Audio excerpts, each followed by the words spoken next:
اے اللہ ہمیشہ اپنی رحمت کے سائے میں رکھنا، ہمیشہ اپنی محبت کی نگاہوں سے دیکھنا، ہمارے گناہوں کو معاف کر دے۔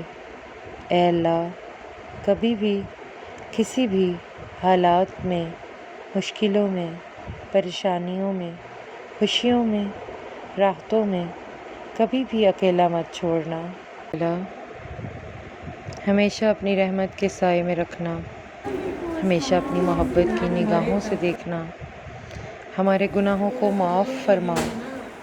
میرے مولا، میرے اللہ تعالیٰ، کبھی بھی کسی بھی حالات میں، مشکلوں میں، پریشانیوں میں، خوشیوں میں، راحتوں میں کبھی بھی اکیلا مت چھوڑنا، آمین۔ اے اللہ ہمارا وہ صبر نہیں جو حضرت ایوب علیہ السلام کا بیماری میں تھا، ہماری وہ تسبیح نہیں جو حضرت یونس علیہ السلام نے مچھلی کے پیٹ میں کی، اور ہمارا وہ ایمان بھی نہیں جو حضرت ابراہیم علیہ السلام کا آگ میں جاتے ہوئے تھا، اور ہمارا وہ یقین بھی نہیں جو محمد صلی اللہ علیہ وسلم کا غار میں تھا۔ الہی پھر بھی تجھ سے رحمت اور بخشش مانگتے ہیں، خود کو توڑ بیٹھے ہیں۔ یا اللہ تیرے سوا کوئی نہیں جو ہم کو جوڑے، جو ہم کو سکون دے، جو ہم کو اپنی رحمت اور برکت کی چادر میں ڈھانپ لے۔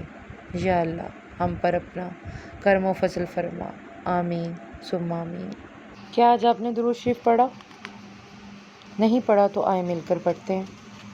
اعوذ باللہ من الشیطان الرجیم، بسم اللہ الرحمن الرحیم۔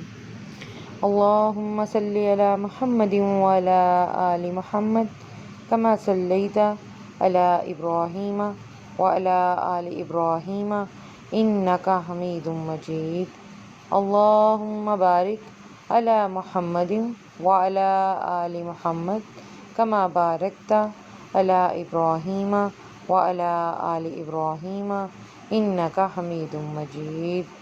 صدق اللہ العظیم۔